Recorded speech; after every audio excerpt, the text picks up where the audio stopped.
it's Jessica from Peace Love Books, and I'm here with my May wrap up. I am here with the second half of my May wrap up, that is the past 2.5 weeks. I have read 11 books. I was going really strong, and then this past week has been super busy. I have been doing a lot, but I'm excited for all the things I'm working on, and I still read 11 books, which is great. I will go ahead and link down below my first wrap up where I read 14 books. So it is a total of 25 books for the month, which is pretty good. I typically read, so I have like my little tracker that I use for Instagram, and I usually go on to 2 pages. This year I have not.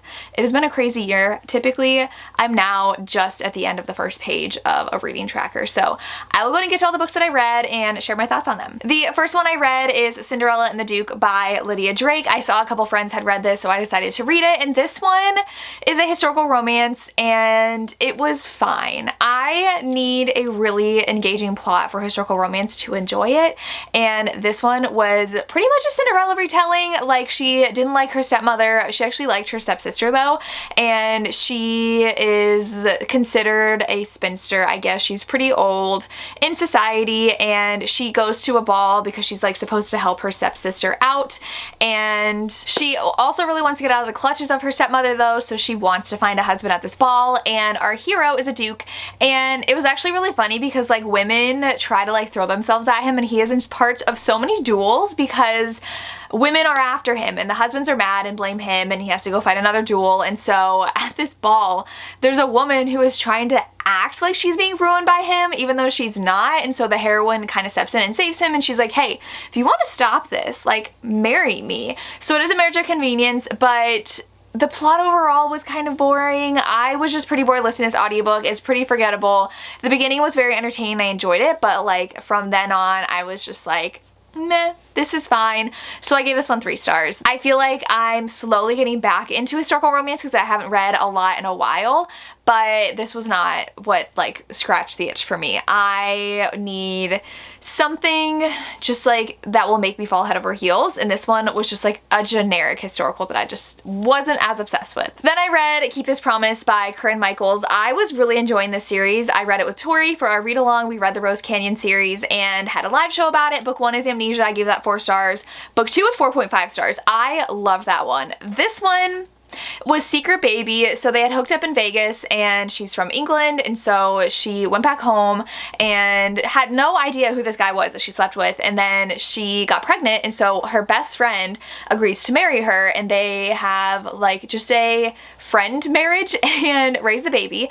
And then he is dying from like heart failure, so he was in some shady stuff, set up this whole escape plan for her, so the second he dies she's whisked away with her daughter to America and dropped off in this small town where the father of her baby is.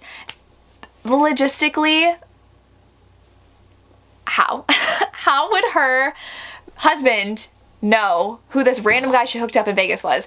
And somehow that was connected to his whole thing he was doing where people were after him, and so she was like on the run because it was like for her safety because people were trying to kill her to get something from him, and like it was just a very bizarre plot that logistically didn't make too much sense, and so that was hard for me to grasp.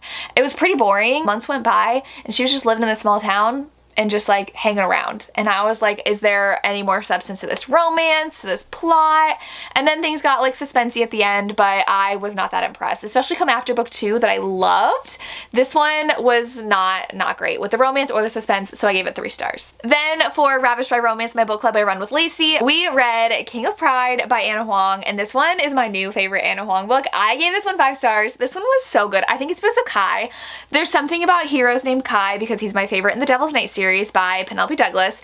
This one, Kai, is a very intelligent, very prideful character, and I loved him so much. Like, the sins that she associates with each of these characters, perfection. And the next book's A Marriage in Trouble, and I'm so ready for it. So this series I feel like is for me. Like, I enjoyed her Twisted series, but I wasn't like hardcore fangirl over it like so many of my friends are. This series is it for me. So she's a bartender at this very elite club, and Kai goes there a lot, and they keep on running into each other, and she's really good at piano, and there's a piano room at the club, and so she is playing there, and then he shows up and he's like, you can't be better than me. Like, I'm the best at everything. And so they start this kind of like relationship where they talk a lot and there's like obviously an attraction, but she'll be blacklisted from any job anywhere if she is caught with a customer of the bar. So it's very forbidden, but so good. And I just really loved Kai as a character and learning more about him. He is also fighting for the position of CEO of his company, even though it's like a family company. He has to actually like earn it, kind of like be voted by the board. So there's that whole plot going on, and I really enjoyed it. He is just such a soft character though. I love it when they are very stoic and hard on the outside, but really soft on the inside. Like he would do anything for her, and I really loved the things that he did for her and like how he just wanted to make her happy, and he was like ready to whisk her away at any second for whatever she wanted. He's like, you want to go to Paris tomorrow? We'll go. No, we'll go tonight. You want to go tonight? Let's go tonight. And she's like, you're crazy. And I loved what they did for each other, and I'm obsessed with them as characters, and definitely my favorite of her so far. I gave this 5 stars. Could not recommend this one enough. It was a little rocky start to the second half of the month, but now I read so many good ones. So then I read Love Me Today by A.L. Jackson. I've been talking about this a lot. It just came out, and I did get an advanced listener's copy. I got the audiobook from the author to listen to, and I've only read a couple A.L. Jackson books, but as someone who is currently obsessed with romantic suspense and small town, this hit everything I wanted. It is a single dad nanny romance where there's definitely suspense. The hero is very closed off because of something that happened in his past. He lost someone very close to him, blames himself, so he's like, I cannot let anyone near me and I have to take care of this child. And so he moves to this small town and buys like this massive ranch mansion thing, and he knows that his daughter really wants to ride horses, and so the heroine is really the only one in town who can do the job, and he doesn't like her. Immediately he doesn't like her. He doesn't like how she dresses or how she acts. They had run into each other literally with their cars in a parking lot before they met. So he's like, I don't want this, but she's the only one qualified. He'll do anything for her. So he hires her, and then it turns into a whole nanny situation where she moves in and helps nanny her, and someone though is doing weird things around the ranch. So it turns into a romantic suspense, and I had so much fun with this. I gave it 4.5 stars. I first of all love the narrators of this audiobook, and then I also really loved the whole aspect of him learning to trust again and like confide in her what happened and figuring out things with the romantic suspense, especially when it happened at the end and the twist that was thrown in there. I had a lot of fun. It was a little slow in like the beginning to middle section, so that's why I gave it 4.5 stars, but this was a lot of fun, and I'm really excited to read more from A.L. Jackson. Next, I read one of my favorite books of the month and probably one of my favorites of the year, and that is The Rest of the Story by Tal Bauer. This was our Patreon book club pick for my Patreon. We have the Fallen Book Club where I invite an author guest and we chat, and so Nikki Castle had chosen this book and she joined my discussion with my patrons, and we both are obsessed with this. Like, she's like, this is one of my new favorite books of all time. This is an hockey romance, and I am now like, I need to read everything Tal Bauer has written because this one had just such an emotional depth to it that I'm still not over the story. So our two heroes, they are on a hockey team, and so the one hero is in his 30s, and he's like, I know I've got like a limited time left, but he was traded and he knew he was going to be traded, and it was to the worst hockey team in the league. This team like ends careers. Like, this is it for me. And he shows up and he's like, something's wrong here. Something is not right. They're not eating enough. They're being very weird and mysterious, and something is going on with the captain of this team. He was basically brought in to help them. There was something that was happening where some certain players made it so that our hero would be there. The other hero is a new rookie, and he actually played college hockey first, so he's a little bit older than the other rookies, and he is super smart. He went to an Ivy League school, played hockey there, and got his degree, and he is kind of like the leader of the rookies, and our hero is helping lead the team as a new captain. And the found family aspect of this book is everything. It made me so emotional reading this because of how vulnerable all these guys were and how close they became. Our hero literally buys a large house for all the rookies to live in because they have not had a good time lately, and he wants them to be happy. And him and the other hero cannot stay away from each other. They're around each other all the time. I loved when they finally got together, and it was just like, this book is everything. I cried at the end of this book. I was at work. It was during exam days, so like when we had extra time, I was trying to read. I sat at my desk like this, hoping no one would walk by, crying, reading the end of this book because horrible things happen to some really special characters, and it really hits you really hard. and these characters are family to you, they're family to each other, and it's amazing. It's just like this team aspect. This is so hockey too. Like there's so much in here about practice and schedules and tricks they play and playing games. It's amazing. I loved it. I could talk about this forever. If you haven't read it yet, read it. 5 stars. Amazing. And shout out to Zay from Woody Reads for buying me this copy. You're the best. Thank you so much. Moving on from that, next I read Resist by Ava Harrison. This one I'm not reviewing because I did read it for my PR company I have for audiobooks, so I was reading it in order to create graphics and some things using the audio, but I did read the entire thing. So this one is about 2 Hollywood agents, and they both represent, she represents an actress and he represents an actor. Her dad is like a legend in like agents in Hollywood, and so people think like she doesn't pull her weight, she only got the job because of her dad, and something weird's going on with the movie, and so they both are called in to see how things are going. It is a movie that's like being directed by this like Oscar-winning, award-winning director, and it's in like a remote jungle, and that's this book. So if you like romances with like Hollywood aspects, I would check this one out. Then I did a reread of Hidden Waters by Catherine Cowles. This one I reread so I can annotate it. This one is a small town romantic suspense, and she just escaped from like a cult-like society, and her dad was ready to like marry her off to someone. They didn't believe in medicine or anything like that, so she had grown up very sheltered but also an abusive household, and her mother had run away and didn't take her with her, so she has a lot of animosity towards her mom even though she loves her, and she finally leaves because of her cousin from book 1, and she is staying in her cousin's fiance's house, and the cousin's fiance has a brother who is back home, and he's a doctor, and he moves in with her, and it's their romance, and Beckett is like one of the sweetest heroes ever. I love the family aspect of this series as well.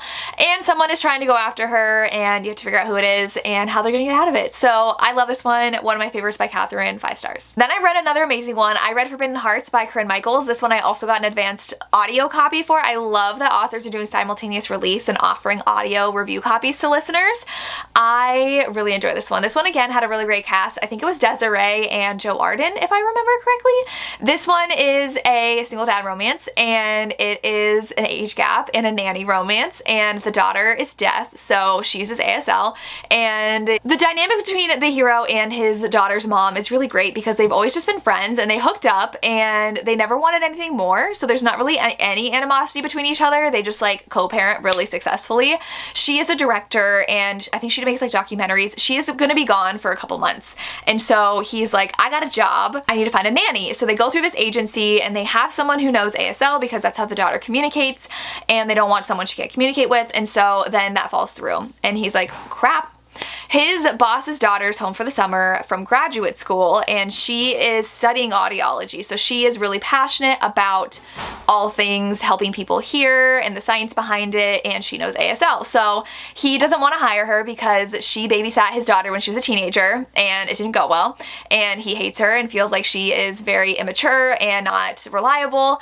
And the heroine had a really bad experience in grad school, and she's looking to transfer school, so she's at a really weird time in her life, and she agrees, and she just wants to prove him wrong. So things do go wrong, but she pushes back against him, like, I'm proving myself, I can take care of everything and your daughter, and her and the daughter get along so well, and she becomes super protective over her, especially when people make fun of her for her disability, and I really enjoyed it. And obviously there's a 14-year age gap, but they have such a good attraction, and I love the attraction between them, and they're like, oh my gosh, like, we can't be doing this, but obviously they really like each other, and they can't do anything that's like obvious to the daughter, and I love this. 5 out of 5 stars.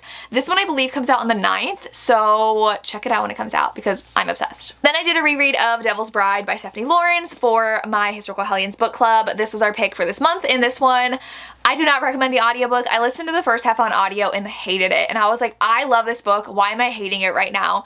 Went and read it physically, and the process was so much faster, and I was really a lot more into the story than the audio, so skip the audio if you're interested.